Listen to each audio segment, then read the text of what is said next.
Hello दोस्तों, आपका स्वागत है ग्रोइंग एकेडमी पे। आज हमारा क्लास नंबर 5 है, तो चलिए शुरू करते हैं। देखिए, आज का क्वेश्चन नंबर 44 यानी 44 है। देखिए, क्वेश्चन है एसआई का।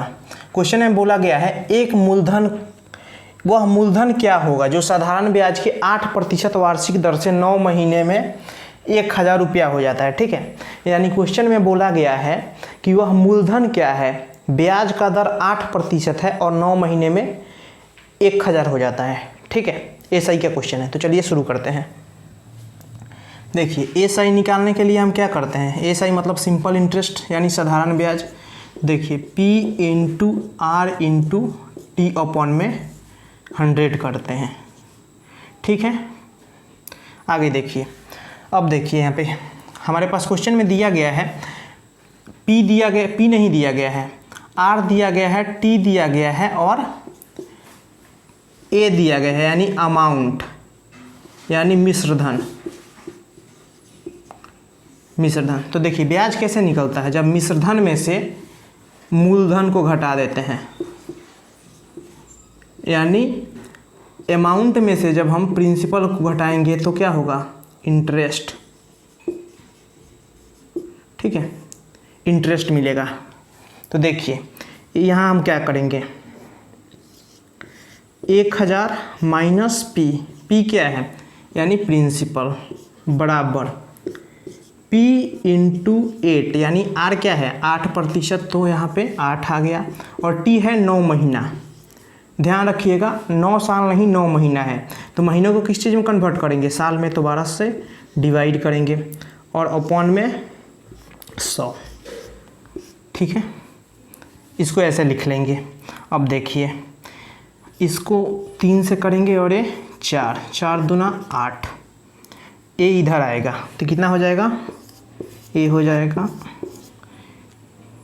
ठीक है, 1 लाख और ये हो जाएगा 100p इक्वल टू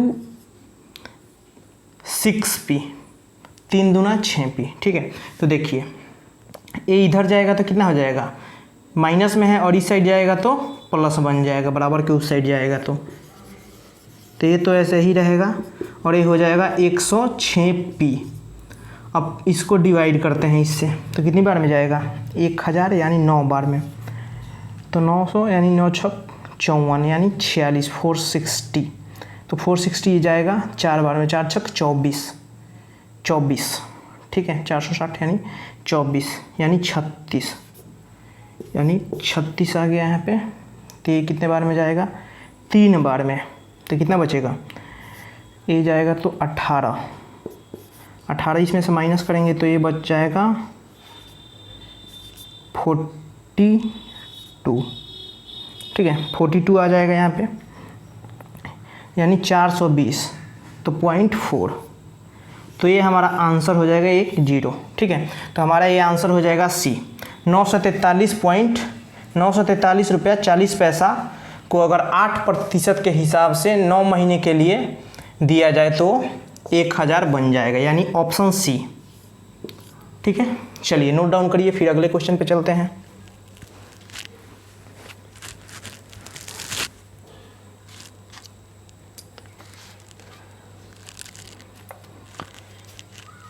चलिए रफ करते हैं इसे।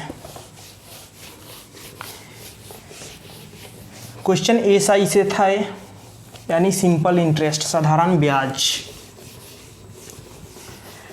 प्रैक्टिस करते रहिए, जो भी मैं पढ़ाता हूं उसका प्रैक्टिस करते रहें आप। ठीक है, चलिए क्वेश्चन नंबर 45। देखिए, क्वेश्चन में बोला गया है 5 लीटर चीनी के मिश्रण में 6% चीनी है।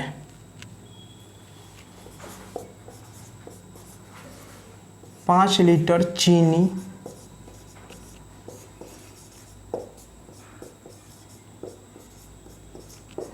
के मिश्रण में 6% चीनी है।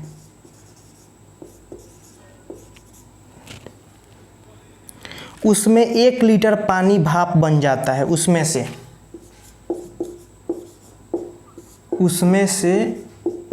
1 लीटर, उसमें से 1 लीटर पानी भाप बन जाता है।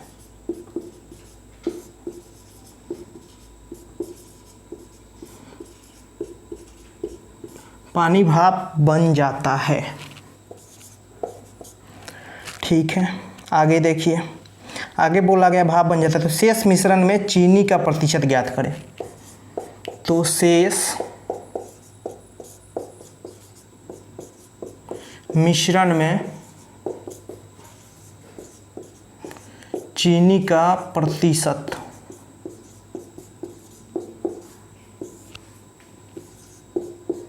ज्ञात करें। देखिए ऑप्शन है ए, ऑप्शन ए है 5%, ऑप्शन ए है 5%, ऑप्शन सी है 7.5%, ऑप्शन बी है 7.5 और ऑप्शन सी है 6% और ऑप्शन डी है 4%। ठीक है, चलिए देखिए क्वेश्चन में बोला गया है 5 लीटर चीनी का मिश्रण है और उसमें 6% चीनी है। यदि 1 लीटर पानी भाप बन जाता है, ठीक है, और तो शेष मिश्रण में चीनी का प्रतिशत बताइए। देखिए यानी एक मिश्रण है, अगर मान लीजिए कोई बर्तन है, इसमें चीनी और पानी का मिश्रण है, ठीक है, तो देखिए चीनी 6% है तो 94% क्या होगा, पानी होगा। ठीक है, यानी पूरे मिश्रण में कहीं भी चीनी और पानी का अनुपात नहीं बदलेगा। ठीक है, यानी परसेंट नहीं बदलेगा, 6% से कम या ज़्यादा नहीं होगा चीनी। तो देखिए 5 लीटर का 6% पहले निकालिए तो ये हो जाएगा 0.3 लीटर, 30 लीटर। ठीक है, तो देखिए इतना तो ये क्या हो गया, चीनी हो गया। फिर देखिए बचा कितना, तो 5 में से माइनस करेंगे तो 4.7 आ जाएगा, ये 4.70 लीटर आ जाएगा ये। ठीक, आगे देखिए फिर 1 लीटर भाप हो जाता है, तो देखिए 1 लीटर भाप हो गया तो कितना बचा, 3.70, ये बच गया। तो पूछा गया है कितना शेष मिश्रण में कितना परसेंट चीनी है। तो देखिए ये तो सिर्फ पानी पानी है और मिश्रण नहीं है, तो इसमें मिश्रण चीनी डाल देंगे तो कितना हो जाएगा, चीनी अगर 0.30 लीटर डाल देंगे तो ये 4 बन जाएगा। ठीक है, कितना बन जाएगा, 4 लीटर। तो इसमें चीनी कितना प्रतिशत है, तो चीनी का रेशियो तो नहीं बदलेगा, यानी चीनी का प्रतिशत नहीं बदलेगा, तो चीनी वही रहेगा 0.30 लीटर इंटू 100% बनाना है तो 100। ठीक, देखिए पॉइंट हटाएंगे और ये मल्टीप्लाई हो जाएगा तो ये भी कट गया, और ये कितने बार में जाएगा, 7 चौक 28, 4 पच्चे 20, यानी 7.5% चीनी हो गया आपका। शेष मिश्रण में चीनी कितना हुआ, 7.5%, बी ऑप्शन है। ठीक है, चलिए स्क्रीनशॉट लीजिए या फिर नोट डाउन करिए, फिर अगले क्वेश्चन पे चलेंगे।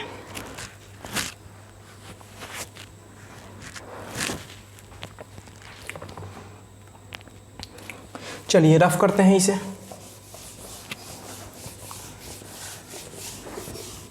थोड़ा सा लॉजिकल क्वेश्चन था और पेपर में इसी टाइप के क्वेश्चन आपको दिखेंगे, थोड़ा सा लॉजिकल।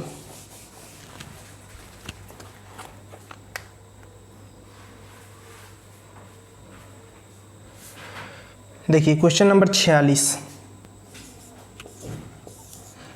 क्वेश्चन में बोला गया है ए और बी का वेतन का अनुपात 25,000 है। ए और बी के वेतन का योग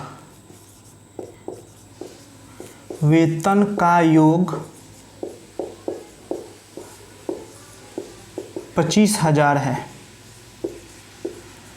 ठीक है, देखिए आगे बोला गया है वे अपने वेतन का 75% खर्च करते हैं। वे अपने वेतन वेतन का 75% खर्च करते हैं, खर्च करते हैं। आगे बोला गया है उनकी बचत का अनुपात, उनकी बचत का अनुपात, बचत का अनुपात 14:11 है, 14:11 है। तो रुपये में उनके वेतन का पता लगाएं। तो रुपये में उनके वेतन का पता लगाएं। देखिए आपके पास ऑप्शन क्या है। ऑप्शन ए है 15,000 और 10,000, यानी ए बी। ए 15 कमाता है तो बी 10 कमाता है, ऐसा ऑप्शन है। ए ऑप्शन है। ऑप्शन बी है 14,000 और 11,000, ठीक है। ऑप्शन सी है 13,000 और 12,000। ऑप्शन डी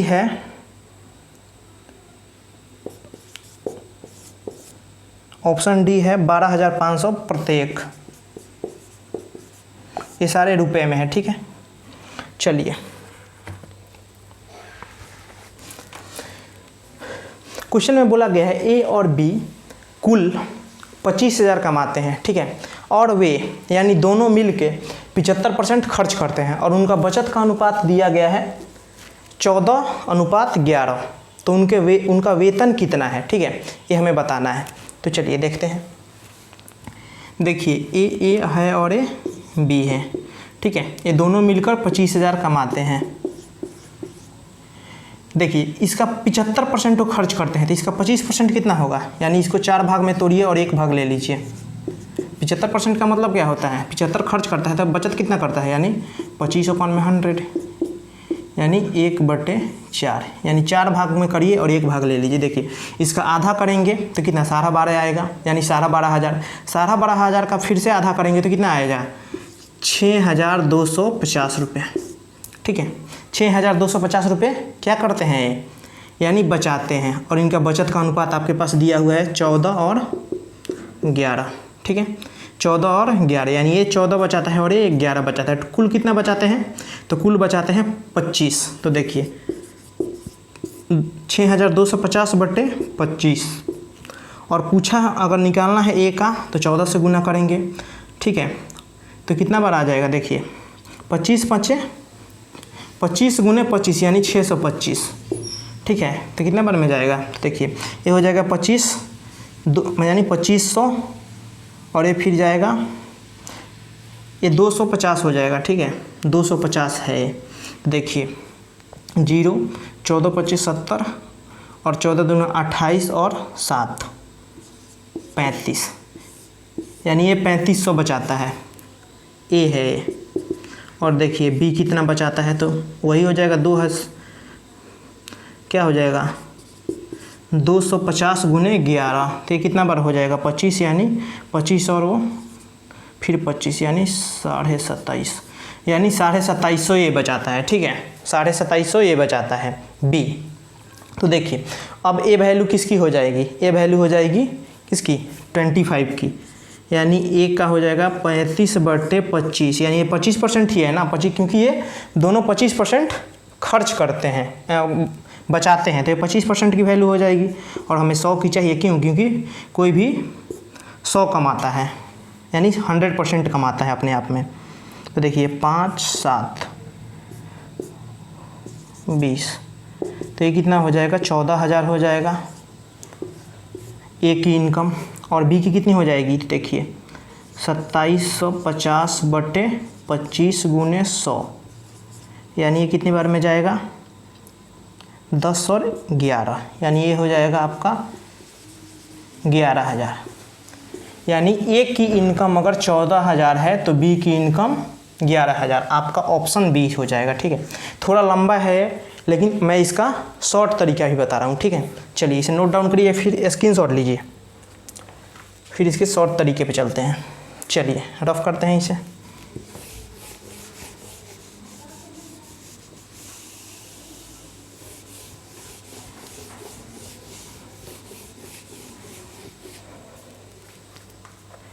देखिए अब शॉर्ट तरीका देखते हैं।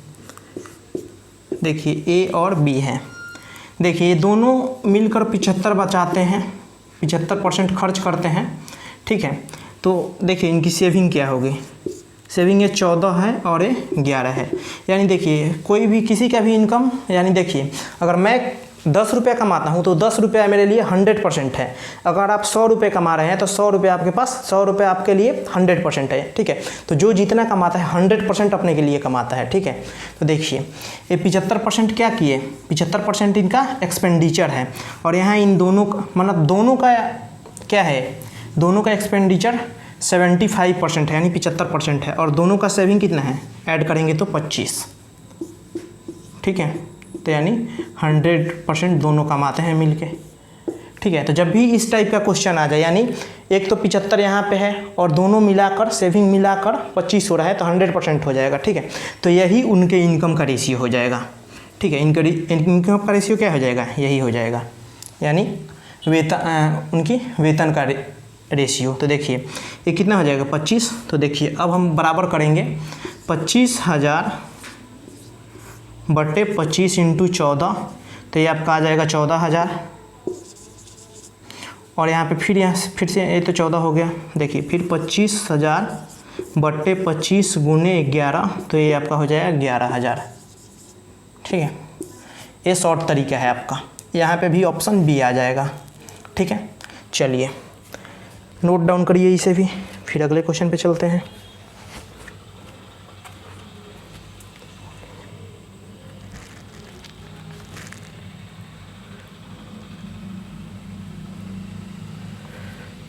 चलिए रफ करते हैं इसे।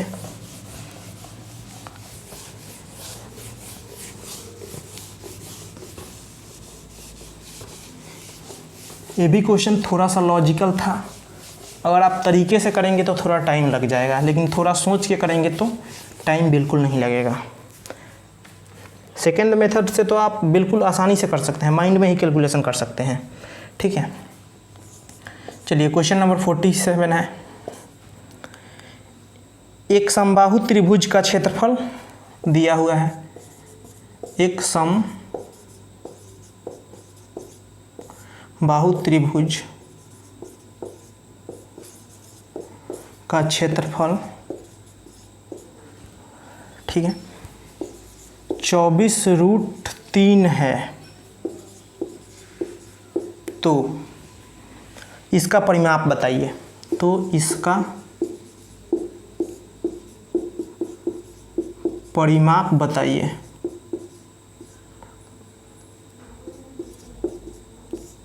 ठीक है, देखिए ऑप्शन क्या है आपके पास, ऑप्शन है 16√6, ऑप्शन बी है, ऑप्शन ए है 16√6, ऑप्शन बी है 96, ऑप्शन सी है 4√6, ऑप्शन डी है 12√6।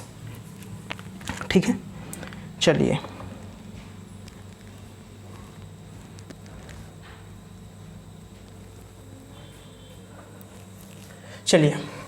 ये आपके पास क्वेश्चन है। देखिए क्वेश्चन में बोला गया है कि एक समबाहु त्रिभुज है, उसका क्षेत्रफल है कितना, 24√3, तो उसका परिमाप पूछा जाता है। तो देखिए जब क्षेत्रफल दे दिया होता है तो पहले उसका साइड निकालेंगे, और साइड क्या होता है, तो त्रिभुज का जब साइड निकाल जाएगा तो उसे 3 से मल्टीप्लाई करेंगे। क्यों, क्योंकि त्रिभुज के 3 मतलब साइड होते हैं। ठीक है, तो देखिए पहले आपको एक फॉर्मूला पता होना चाहिए, छोटा सा फॉर्मूला है, समबाहु त्रिभुज का क्षेत्रफल,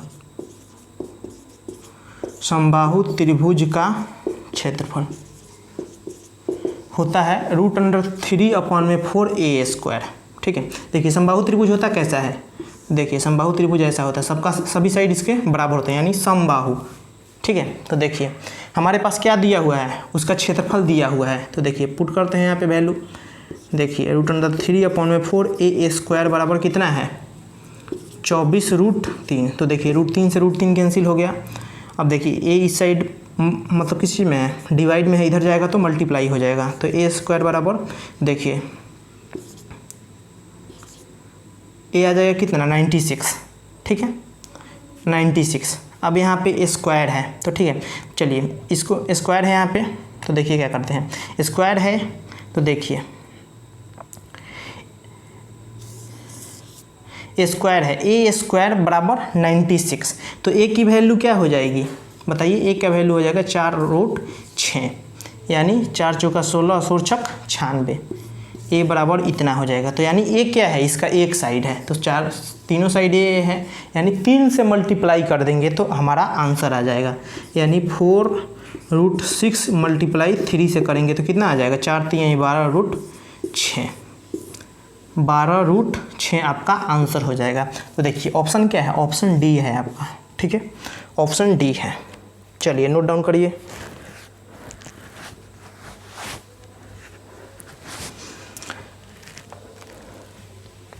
चलिए इसे रफ करते हैं। ये भी क्वेश्चन बिल्कुल ही आसान था।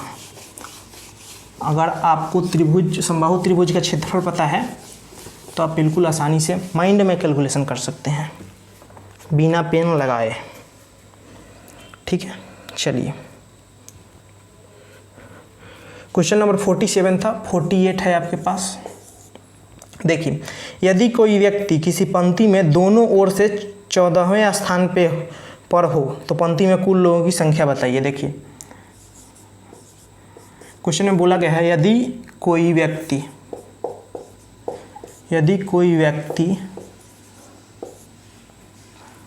किसी पंक्ति में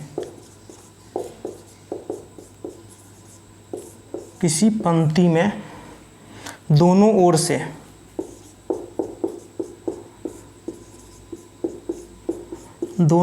से 14वें स्थान पर हो तो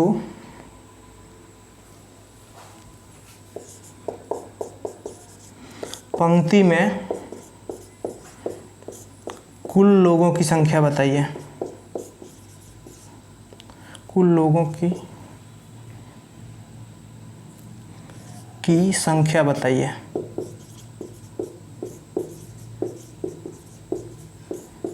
देखिए आपके पास ऑप्शन ए है 24, ऑप्शन बी है 25, ऑप्शन सी है 26 और ऑप्शन डी है 27, ठीक है। चलिए देखिए क्वेश्चन में बोला गया है कि कोई व्यक्ति है वो एक पंक्ति में बैठा है, अगर लेफ्ट से उसका मतलब पोजीशन काउंट करें तो भी कितना होगा, अगर लेफ्ट से काउंट करें तो भी 14वां है और राइट से मतलब काउंट करें तो भी 14वां है, ठीक है। तो उस पंक्ति में कितने व्यक्ति बैठे हुए हैं, ठीक है। तो देखिए यहाँ पे बोर्ड पेपर समझते हैं। देखिए यहाँ पे कोई एक व्यक्ति है, ठीक है। तो देखिए अगर इस साइड से हम काउंट कर रहे हैं तो भी इसका स्थान 14वां पर रहे, यानी इसके पहले 13 आदमी होंगे, और इस साइड से भी यानी लेफ्ट से कर रहे हैं, ठीक है। तो तभी ये कितना है 13 इसके पहले यानी वो 14वां है, और राइट से कर रहे हैं राइट से तो भी इसके पहले 13 आदमी है, ये 14वां है, ठीक है। यानी एक ये है। तो देखिए इस साइड भी 13 होंगे और उस साइड भी 13 होंगे तभी तो 14वां हो गए। तो देखिए 13 + 13 और बीच में वो जो 14वां आ रहा है बार बार, कितना हो गया 26 और 1 27। Option D. थोड़ा सा लॉजिकल था, इसमें कुछ नहीं करना था, आपको सिर्फ सोचना था, ठीक है। चलिए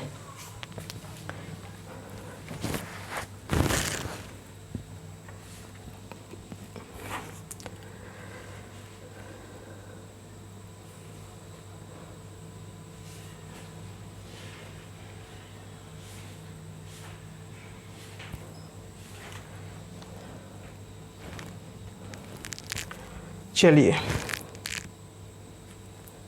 क्वेश्चन नंबर 49 करते हैं, इसके बाद रफ करते हैं इसे भाई।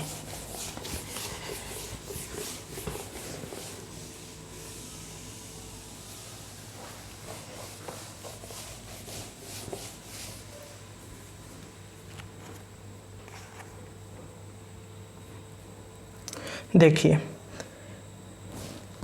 क्वेश्चन नंबर 49 है। देखिए क्वेश्चन में बोला गया है, टाइम एंड डिस्टेंस का है ये क्वेश्चन। एक 90 मीटर लंबी ट्रेन, एक 90 मीटर लंबी ट्रेन 15 मीटर पर सेकंड में, 15 मीटर पर सेकंड की चाल से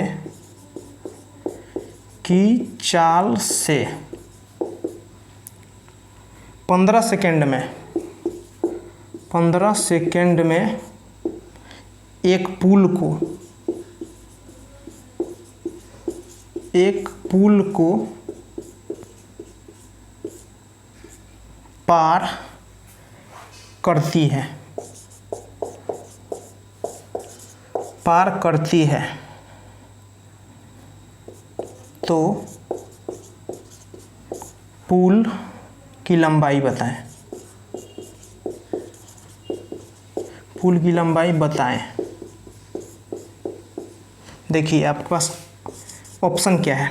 ऑप्शन ए है 225 मीटर, ऑप्शन बी है 135 मीटर, ऑप्शन सी है 315 मीटर और ऑप्शन डी है आपके पास 160 मीटर।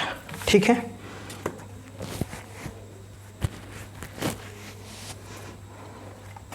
चलिए देखिए, जब कोई ट्रेन एक पोल यानी खंभे को पार करती है तो सिर्फ वो अपना डिस्टेंस यानी अपनी जो लंबाई होती है उतनी दूरी तय करती है। ठीक है, देखिए यानी जब कोई ये मान लीजिए खंभा है और ये ट्रेन है, तो जब ये ट्रेन यहाँ से पास करेगी ये तो अपनी दूरी चलेगी।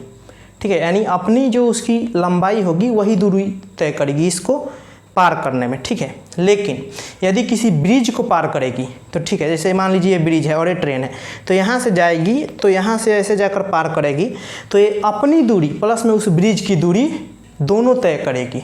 ठीक है, ये चीज़ें समझ में आई आपको। चलिए अब व्हाइट बोर्ड पे चलते हैं। तो चलिए देखिए यहाँ पे दिया गया है, तो ट्रेन क्या करेगी, ये तो अपनी दूरी पहले चलेगी यानी 90 मीटर चलेगी, प्लस अगर हम मान लें पुल की दूरी यानी पुल की दूरी x है तो x चलेगी।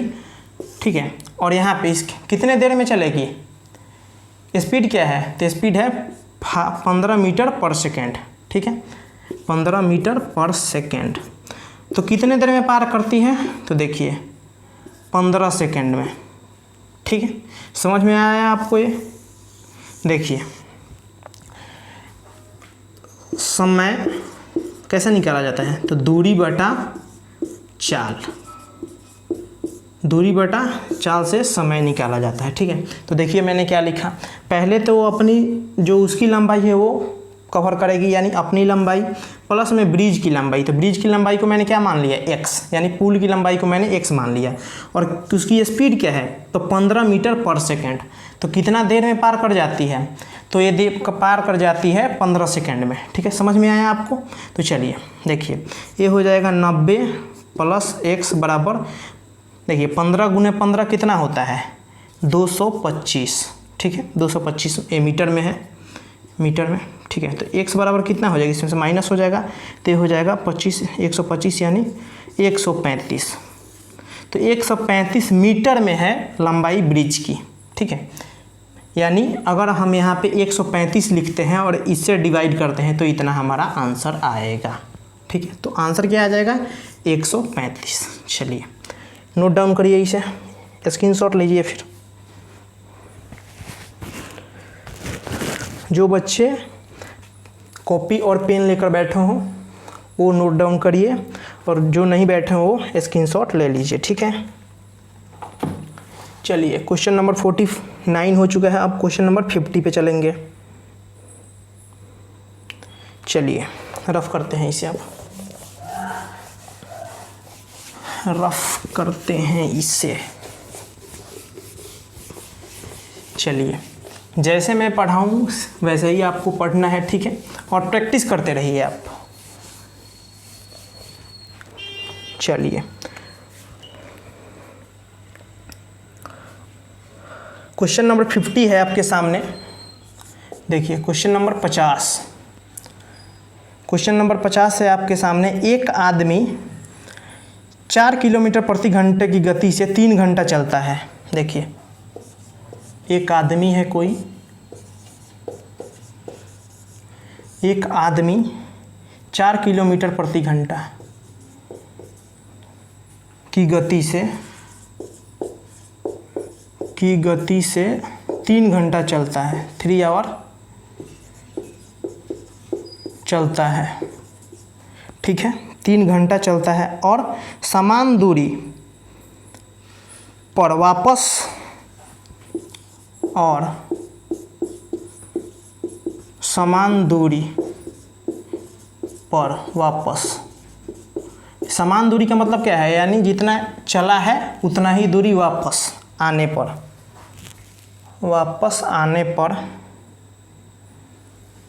16 किलोमीटर प्रति घंटा 16 किलोमीटर प्रति घंटा की गति से आता है, की गति से दौड़ कर आता है। इधर से पैदल गया, उधर से दौड़ कर आ रहा है, यानी जल्दी पहुंचेगा, दौड़ कर आता है। ठीक है, दौड़ने में उसके द्वारा लिया गया समय बताइए। तो दौड़ने में उसके द्वारा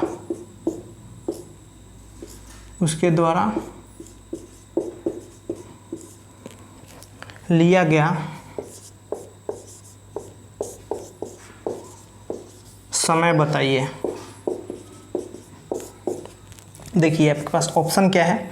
ऑप्शन ए है 45 मिनट, ऑप्शन बी है 72 मिनट, ऑप्शन सी है 30 मिनट और ऑप्शन डी है 42 मिनट। ठीक है, तो देखिए कोई एक व्यक्ति है 4 किलोमीटर प्रति घंटे के हिसाब से 3 घंटा चलता है। ठीक है, और कहीं पहुंच जाता है, फिर वहां से वापस दौड़ते हुए आता है, किस हिसाब से? 16 किलोमीटर प्रति घंटे के हिसाब से। तो आने में कितना समय लगेगा? ठीक है, तो देखिए पहले देखिए हमारे पास अगर क्या निकालना है, टाइम निकालना हो तो क्या करते हैं? डिस्टेंस अपॉन में स्पीड, यही करते हैं। पिछले क्वेश्चन में भी हमने देखा था। तो देखिए क्या करेंगे, पहले स्पीड निकालेंगे। ठीक है, डिस्टेंस निकालेंगे पहले। तो डिस्टेंस क्या होता है? डिस्टेंस बराबर होता है टाइम को हम जब स्पीड से मल्टीप्लाई कर दें, यानी गुना कर दें, तो हमारा डिस्टेंस आ जाता है। ठीक है, देखिए 4 को किससे मल्टीप्लाई करेंगे डिस्टेंस के लिए? 4 गुने 3, तो कितना हो जाएगा? 12 किलोमीटर। ठीक है, 12 किलोमीटर। तो देखिए 12 किलोमीटर वो चला है और 12 किलोमीटर चला है और 12 किलोमीटर वापस आता है 16 किलोमीटर प्रति घंटे के हिसाब से। तो कितना टाइम लगेगा? तो देखिए 12 डिस्टेंस हो गया और ये क्या हो गया? 16 स्पीड, यानी डिस्टेंस और स्पीड हो गया। तो क्या होता है? टाइम। देखिए जब मल्टीप्लाई करेंगे तो कितने बार डिवाइड करेंगे तो ये 4 3 12, 4 चौका 16, यानी 3/4। तो इसको मिनट में बनाएंगे, यानी 60 से गुना करेंगे तो 15, यानी 45 मिनट लगेगा। ठीक है, 45 मिनट लगेगा। चलिए देखिए इस क्वेश्चन को आप ऐसे भी सोच सकते हैं। देखिए वो 1 घंटे में कितना चलता है? 1 घंटे में चलता है 16 किलोमीटर। तो 15 मिनट में कितना चलेगा? यानी 4 से डिवाइड करेंगे तो 15 मिनट में कितना चलेगा? 4 किलोमीटर। 15 मिनट में 4 किलोमीटर चलना है और 12 जाना है, तो कितना जाएगा? 4 तिया 12। ठीक है, 4 तिया 12, यानी 15 तिया 45। ऐसे भी आप सोच सकते हैं सीधा। ठीक है, इसमें कैलकुलेशन की ज़रूरत नहीं थी। अगर मैं जैसे सोचने वाला बताया उस टाइप से आप करेंगे तो ठीक है। चलिए नोट डाउन करिए, फिर स्क्रीनशॉट लीजिए इसका। फिर अगले क्वेश्चन पे चलते हैं।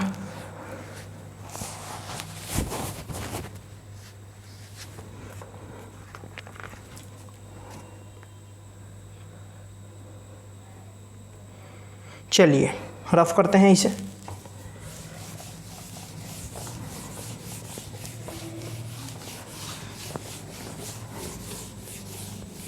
अगर आप चीज़ों को लॉजिकल सोचें तो बिल्कुल ही आसानी से कर सकते हैं, आपका टाइम भी बचेगा, कैलकुलेशन बहुत ही कम होगा। ठीक है। आपको सिर्फ पेन नहीं चलाना है, सोचना भी है क्वेश्चन के लिए, ठीक है। चलिए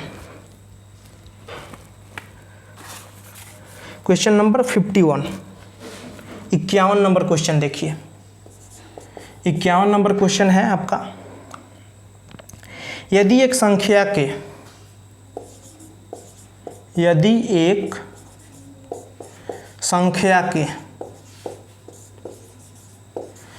एक संख्या के 2/3 का 1/4 100 है तो संख्या बताइए।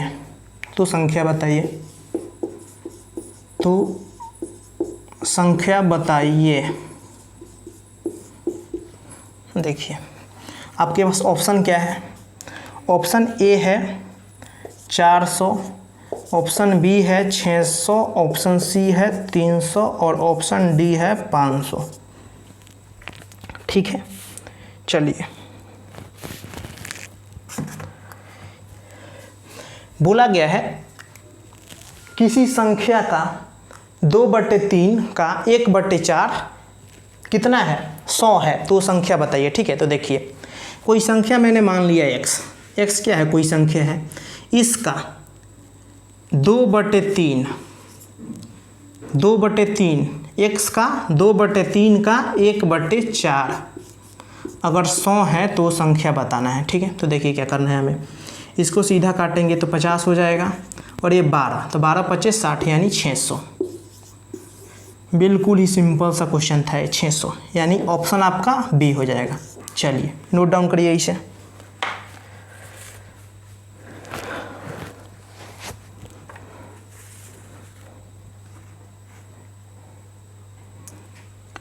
चलिए रफ करते हैं इसे। अब क्वेश्चन नंबर 51 हो गया।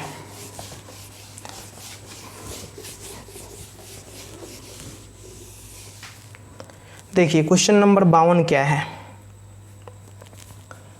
ये ट्रिगोनोमेट्री से है। क्वेश्चन नंबर 52 देखिए, साइन थीटा की वैल्यू दी हुई है आपको, साइन थीटा इक्वल टू यानी √3/2, तो पूछा गया है tan थीटा बराबर क्या होगा, व्हाट। देखिए ऑप्शन ए है आपके पास 3/2, ऑप्शन बी है 1/2, ऑप्शन सी है 3, ऑप्शन डी है √3, ठीक है।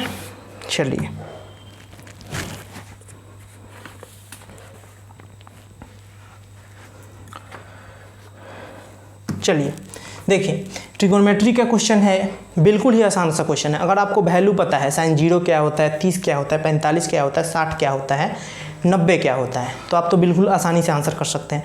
अगर नहीं पता है तो पाइथागोरस का फॉर्मूला लगाकर भी आप बिल्कुल आसानी से निकाल सकते हैं। लेकिन मैं ये मानता हूँ कि आपको ये सारी चीज़ें पता होगी, यानी आपको वैल्यू पता होगी, ठीक है। देखिए अगर मैं लिखूँ साइन थीटा, तो थीटा क्या है, थीटा कोण है, थीटा क्या है, कोण है, ठीक है। यानी अगर मैं लिखूँ यहाँ पे साइन 60, तो साइन 60 बराबर क्या होता है, √3/2, जो कि वैल्यू यहाँ पे दी हुई है। तो tan पूछा गया है, यानी tan थीटा, तो थीटा तो वही है 60 ही है, तो साइन tan 60 इक्वल टू क्या होता है, √3, ठीक है। चलिए ऑप्शन क्या हो गया, ऑप्शन आपका हो गया डी। बिल्कुल ही आसान सा क्वेश्चन था ये।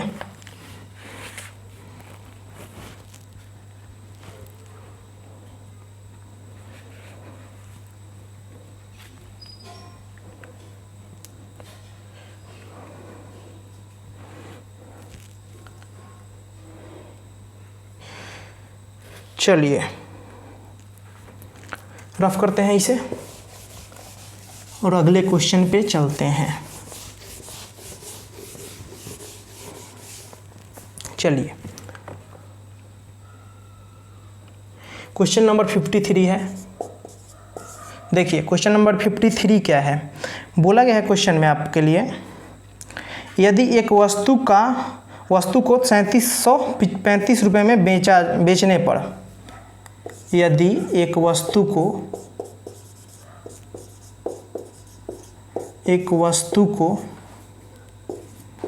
3735 रुपये में बेचने पर रुपये में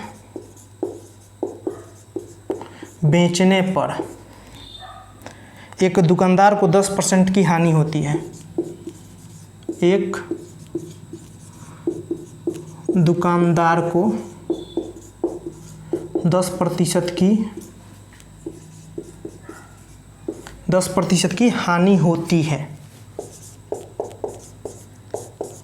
10% की हानि होती है, ठीक है। तो 10% की लाभ के लिए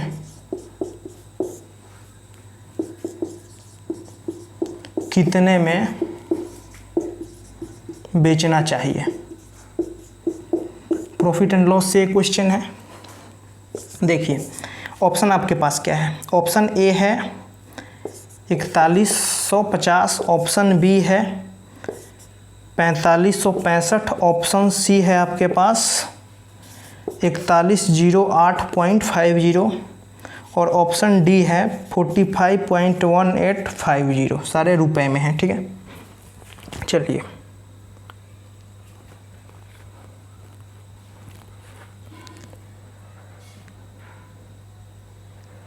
चलिए देखिए क्वेश्चन में बोला गया है एक वस्तु को 3735 रुपये में बेचा जाए तो 10% की हानि होती है।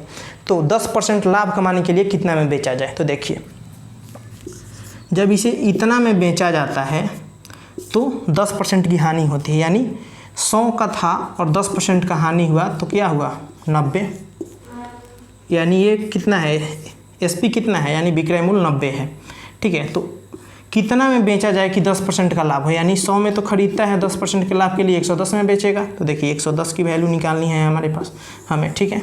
चलिए देखिए 0 से 0 गया, 9 चौका 36, 9 एकम 9, 9 एकम 9 और 9 पचे 45।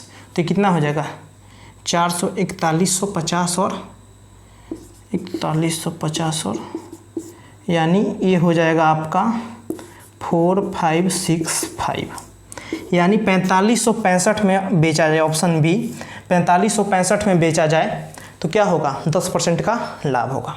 चलिए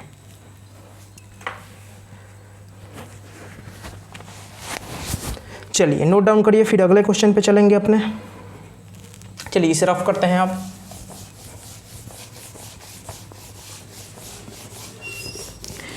जितना भी मैं क्वेश्चन यहाँ पे कराता हूँ उसका फिर आप एक बार रिवाइज करिए, यानी प्रैक्टिस करिए दोबारा से, ठीक है। क्योंकि ये सारा प्रीवियस ईयर क्वेश्चन है जो पिछले साल आया हुआ है, ठीक है। देखिए क्वेश्चन नंबर 54, 54 नंबर क्वेश्चन क्या है? तो देखिए 20 निरीक्षणों का अंकगणितीय माध्य 15.5 है। देखिए क्वेश्चन थोड़ा पढ़ने में लेंदी है, वैसे आसान है। 20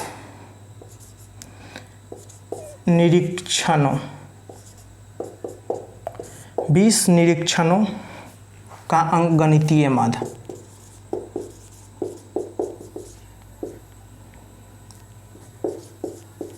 अंकगणितीय माध्य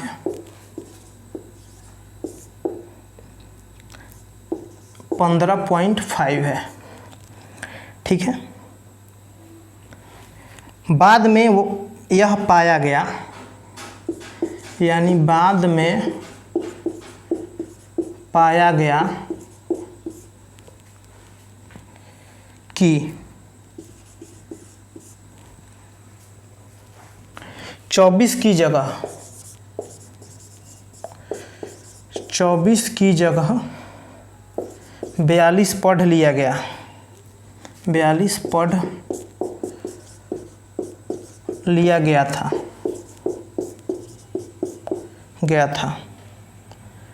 तो सही माध्य बताएं। तो सही माध्य बताएं, ठीक है। देखिए ऑप्शन आपके पास है, ऑप्शन ए 14, ऑप्शन बी है 14.4, ऑप्शन सी है 14.6 और ऑप्शन डी है 15, ठीक है। चलिए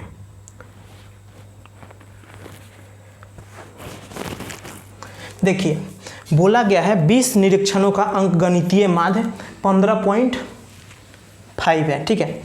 और पाया गया कि गलती से 24 की बजाय 42 पढ़ लिया गया है। यानी ये क्या करेगा, अगर 24 एक्चुअल था और 42 पढ़ लिया गया तो वो तो ज़्यादा कर देगा, माध्य को ज़्यादा कर देगा ना। देखिए 24 था और 42 पढ़ लिया गया, कितना ज़्यादा पढ़ लिया गया। देखिए लॉजिक से समझा रहा हूँ, आप इसे समझने की कोशिश करिए, 100% समझ में आएगा, ठीक है। देखिए वैसे मैं तरीके से नहीं बता रहा हूँ आपको, बिल्कुल एक छोटा सा तरीका है मेरे पास, उससे बता रहा हूँ। तो देखिए 24 था और 42 पढ़ लिया गया, कितना ज़्यादा पढ़ा गया, तो 18 ज़्यादा पढ़ लिया गया, ठीक है।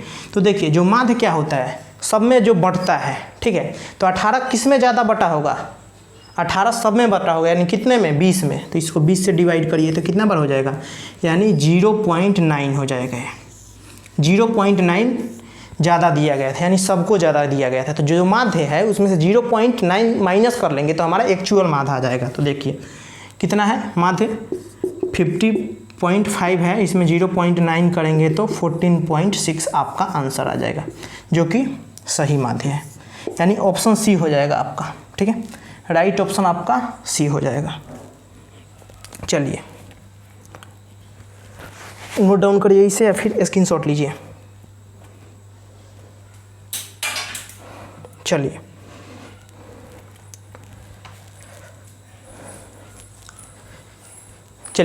अगर आप चैनल पर नए हैं तो चैनल को सब्सक्राइब करें, बेल आइकन को दबाएं, वीडियो अच्छा लगा हो तो शेयर करें और लाइक करें, ठीक है। चलिए इस क्लास को यहीं तक रखते हैं, मिलते हैं नेक्स्ट क्लास में। Thank you.